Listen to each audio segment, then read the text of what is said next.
If you are dealing with debt collectors, then you may have the experience of being literally afraid to answer your phone when it rings, or when it rings you get that kind of feeling in your gut where your gut's twisting. And I want to spend a few moments here and talk about that.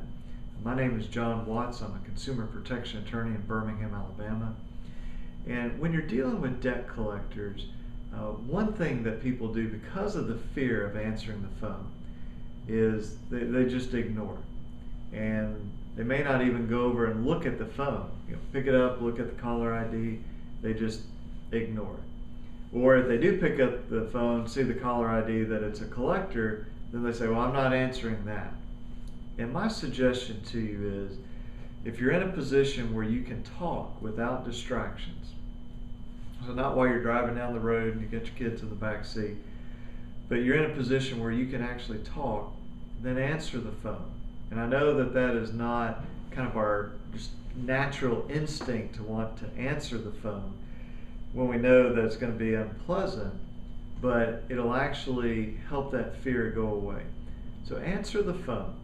And then when you talk to the collector, find out, what is this all about? Who's calling? Why are they calling? What's the debt for? We have another video that you can watch that goes into this in more detail. If you're watching this video on our website, you should be able to look below and see a second video. It's probably our video with the most views. We have a ton of comments. A lot of them are negative comments from collectors. They absolutely hate this video. But in any event, just find out who is calling. And then if it's a legitimate debt collector and it's a debt that you owe, then think about paying it. Work out something reasonable with them. But if it's not a debt that you owe, or if it's a collector that's being abusive, they're lying to you, they're illegally threatening you, they're treating you with a lack of respect and dignity, then look into suing them. Look into your rights as a consumer under the Fair Debt Collection Practices Act, FDCPA. And if you have the right to sue them, then look into that. And it's not always the right thing to do to sue, but often it is. And suing debt collectors tends to have a positive effect as far as these collectors harassing you, because they realize, okay, hey, this person will stand up. This person knows what their rights are. This person's gone out and found an attorney that does this type of work. So it tends to make whoever you sue, and even other companies, decide to treat you in a better manner. So I hope this has been helpful to you.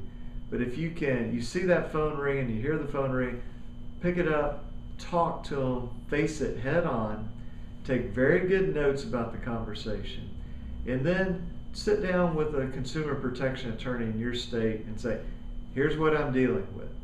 Does this sound legitimate? Does it sound illegitimate? Does it sound like this is something I should pay?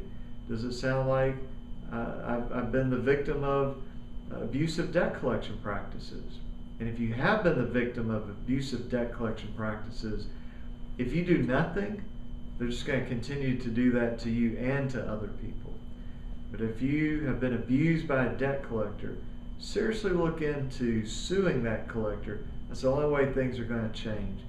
And particularly when you sue these people, you will feel a sense of power, because you're not being kicked around by these people. They're not just abusing you and taking away your phone. So get that part of your life back, and then that fear of the phone can go away. I hope this has been helpful to you.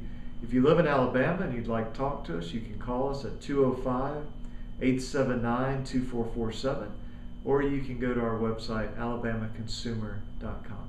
Thank you very much.